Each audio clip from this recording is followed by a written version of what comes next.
আসসালামু আলাইকুম।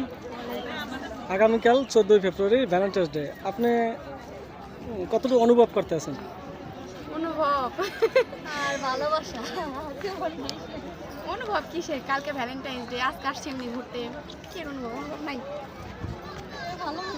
কেউ নাই অনুভব করার। বয়ফ্রেন্ড নাই?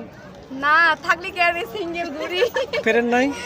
ফ্রেন্ড না, ফ্রেন্ড নাই। ফ্রেন্ড কি ফ্রেন্ড কোনো হয় নাকি? ছেলে ফ্রেন্ড মানে বয়ফ্রেন্ড নাই তো। না, ফ্রেন্ড তো ছেলে ফ্রেন্ড না, মেয়ে ফ্রেন্ড হইতে পারে। এই আছে, এই আমার মামি ফ্রেন্ড, একজন মাও ফ্রেন্ড হইতে পারে, একটা ভাইও ফ্রেন্ড হইতে অবশ্যই পারে। হতে পারে। এই যে আছে, তারাই তো আসছে। আপনার ফ্রেন্ডের জন্য একটা মেসেজ দেন আগামীকাল 14 ফেব্রুয়ারিতে। কি মেসেজ দিব?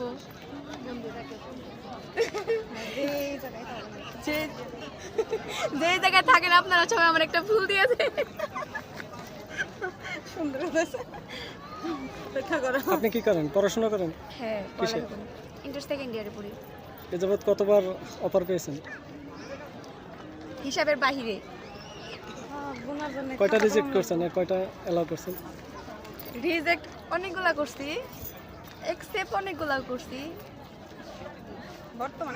বর্তমানে নাই। এদের ভিতরে একজন সঙ্গী হিসেবে খুঁজে পেয়েছেন? না, কপালে যেটা আছে সেটাই হবে। তো অগ্রিম পয়সা লাভ আছে। কিরকম সঙ্গী চান? ম্যাচিউর, তারপরে মানে বোঝার মতো একজন হলেই চলবে। টাকা পয়সা? একটা সংসার খরচ যতটুকু লাগে ততটুকু হলেই আনা, বেশি প্রয়োজন নেই। না, অনেকে বলে সংসার সুখের হয় টাকারই কারণে, এটা আপনার কি?